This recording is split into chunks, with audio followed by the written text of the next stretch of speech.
Mahali, kijiji cha Zora, Israeli ya kale. Miaka mingi iliyopita, katika nchi ya Waisraeli, palikuwa na mwanamke mmoja ambaye hakuwa na mtoto. Alikuwa mnyenyekevu, mwaminifu kwa Mungu, lakini tumbo lake lilikuwa tasa. Aliishi na mumewe Manoa, mwanamume wa kabila la Dani, aliyekuwa mvuvi wa kawaida kwenye mto Sorek. Siku moja ya jioni, alipokuwa akichota maji kwenye kisima kilicho karibu na mashamba, malaika wa Bwana alimtokea kwa mwanga wa ajabu ulioangaza hata mawe ya kijijini.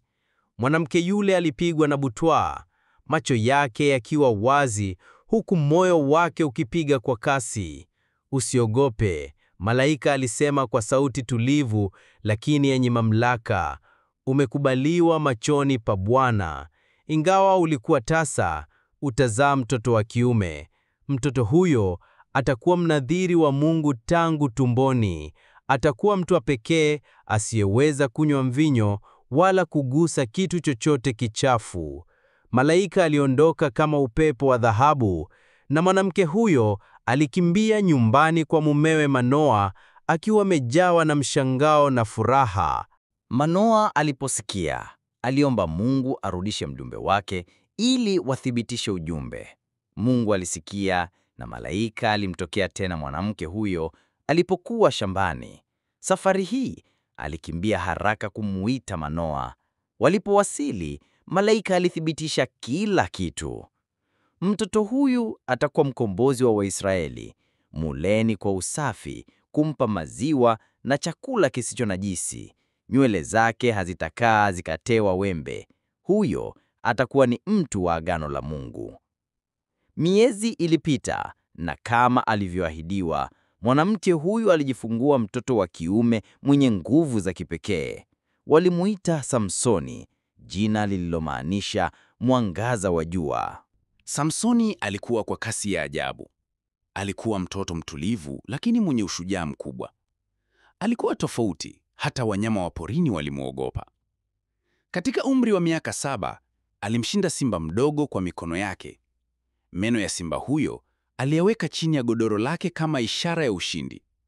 Samsoni alizidi kuwa kijana wa ajabu. Alikuwa mpweke sana. Watoto wengine walimwogopa. Hakuweza kushiriki kwenye michezo ya kawaida ya watoto. Alikuwa akitembea usiku kwenye vilima, akiangalia nyota, akisikia sauti ya Mungu ndani ya moyo wake. Lakini alikuwa na udhaifu mmoja mkubwa: mapenzi.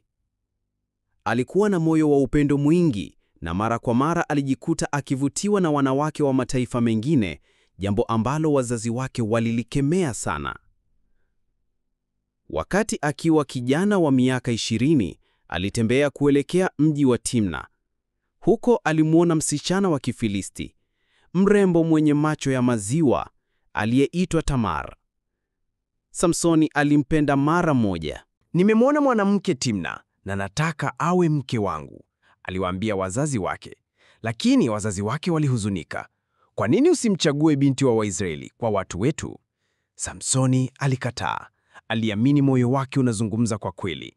Hawakujua kuwa Mungu alikuwa akitumia hali hiyo kwa mpango wa juu, kuanzisha vita dhidi ya Wafilisti waliokuwa wakiwakandamiza Waisraeli kwa miaka mingi. Lakini kabla ndoa haijafungwa, msiba ulitokea, na Tamar aliuawa na watu wake kwa usaliti wa heshima, wakimchukulia Samsoni kama mgeni hatari.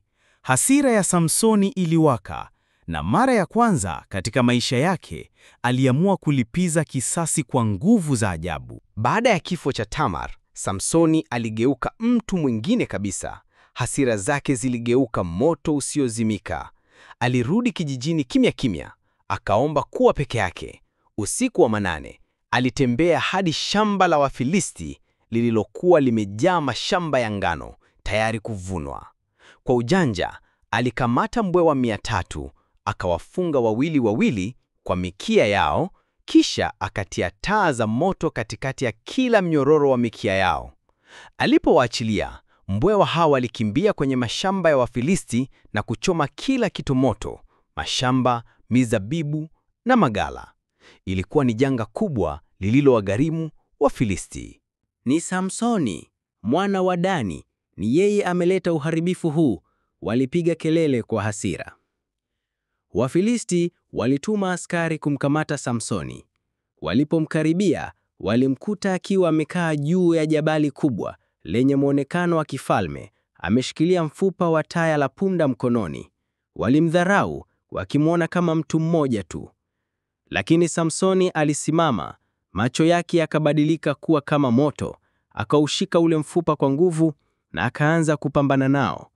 Aliwaua watu 1,000 siku hiyo kwa kutumia taya la punda peke yake. Baada ya ushindi huo, alichoka sana, akamwomba Mungu, Bwana, umenipa ushindi mkubwa, lakini sasa nitakufa kwa kiu. Mungu akapasua jabali, maji yakatoka na Samsoni akakunywa hadi akapata nguvu tena.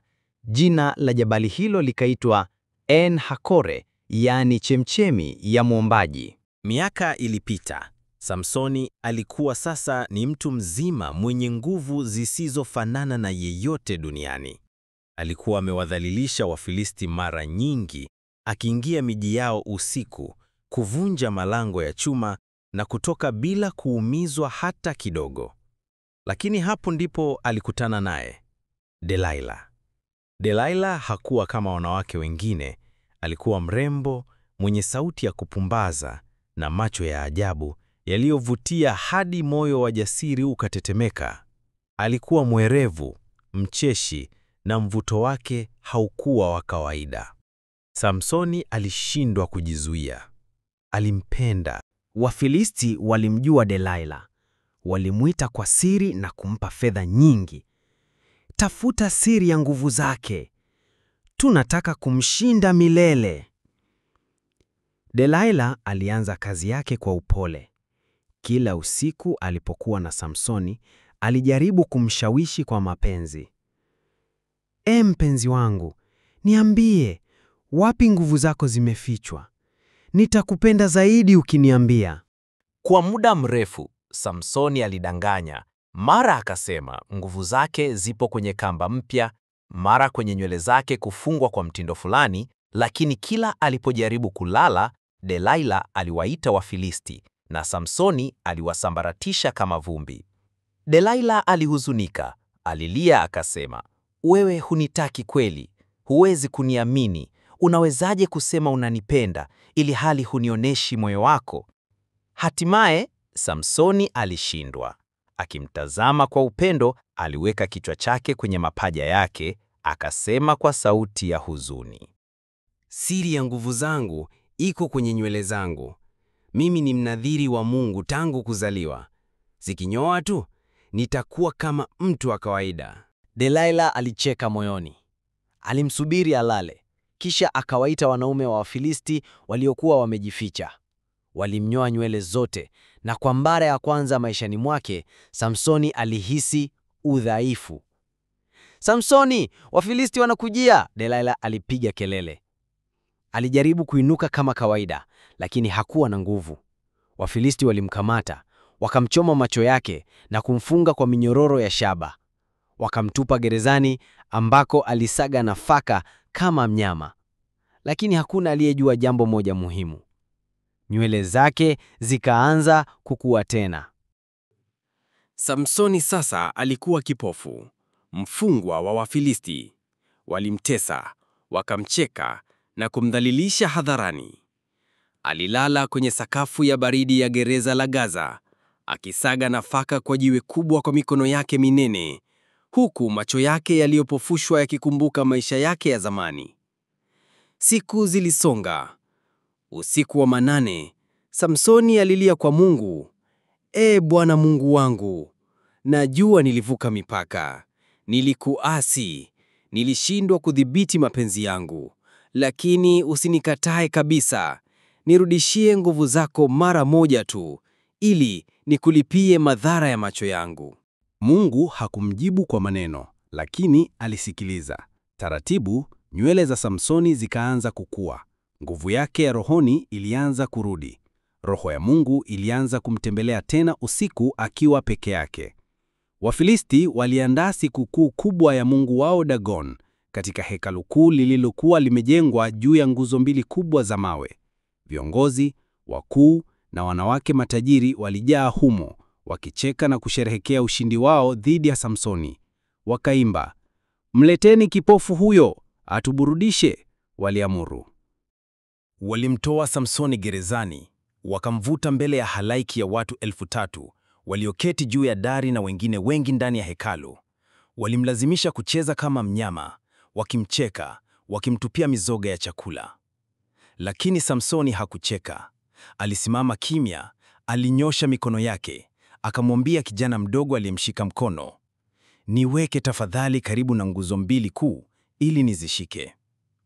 Kijana alimweka mahali hapo, pasipo kufikiri kuwa Samsoni alikuwa na mpango wa mwisho kabisa. Samsoni alinyosha mikono yake, akapumua kwa kina, kisha akasema kwa sauti ya upole lakini yenye mamlaka, "Ee Bwana Mungu, unisikie kwa mara ya mwisho.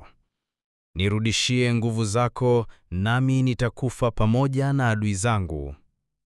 Kwa nguvu alizokuwa nazo, Samsoni alikumbatia zile nguzo kuu mbili za hekalu. Akaanza kuzisukuma huku misuli yake ikivimba, mishipa ikichomoza na damu kupiga kwenye masikio yake kama ngoma ya vita. Nguzo zilianza kutikisika. Dari lilianza kupasuka. Watu walipiga kelele kubwa, "Anaangusha hekalu! Anaangusha hekalu!" Na kwa kishindo kikubwa hekalu lote lilianguka juu ya watu wote waliokuwemo, viongozi, askari na maelfu ya Wafilisti.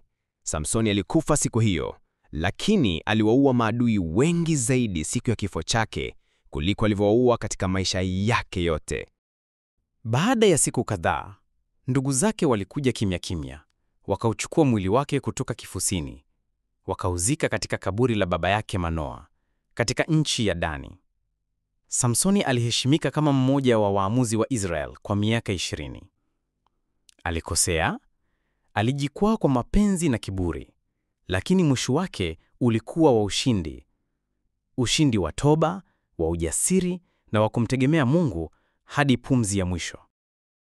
Samsoni ni mfano wa mtu aliyepewa kipawa cha kipekee na Mungu, lakini akaanguka kwa udhaifu wa kibinadamu. Hata hivyo, kwa kutubu, Mungu alimrudishia heshima yake. Hii ni hadithi ya nguvu, mapenzi, makosa na neema ya mwisho. Hapa ndo mwisho wa simulizi hii. Usisahau kusubscribe katika channel hii. Asante na tukutane katika simulizi ijayo.